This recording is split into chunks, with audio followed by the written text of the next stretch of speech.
Баршаңызға сәлем достар, сіздермен бүгін фаршты қалай сақтау керектігін көрсеткім келіп отыр. Ең алдымен етімізді тазалап, жуып алғаннан кейін ет тартқыштан 2 рет өткіземіз. Мен 2 мәрте өткіздім. Сол кезде өте нәзік болып піседі. Котлет, тефтели дайындайтын болсаңыздар. Одан кейін пакет дайындаймыз. Біз осындай рулон салафандар қажет болады.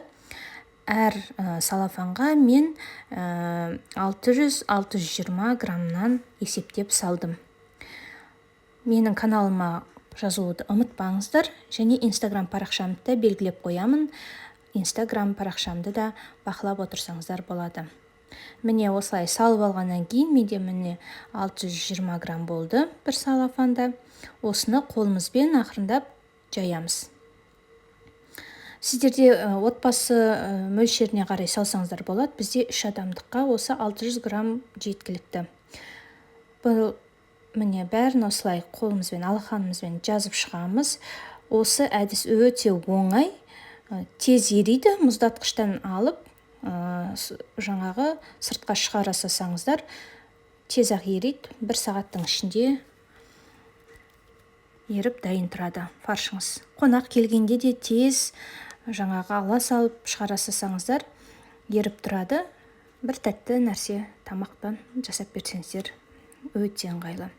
Міне осылай жасадық. Енді қараңыздар, қолмен емес, оқтаумен де жасасаңыздар болады. Бұл кезде өте жұқа болып жаңағы сақталады.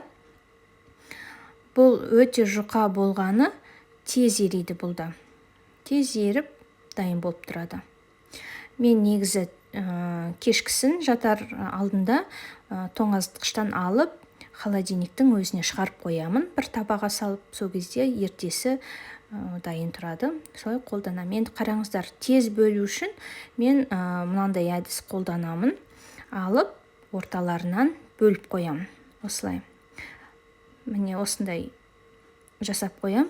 Сол кезде, былайынан бөлген кезде, аз ғана мөлшер керек кезде осылай бөліп ала саламын.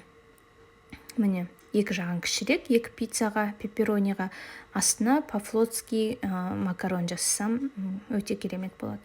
Осылай дайындаймын. Мен сіздерге де қажет деп ойлаймын, түсінікті деп ойлаймын. Рахмет, сау болыңыздар. Келесі видеода кездескенше.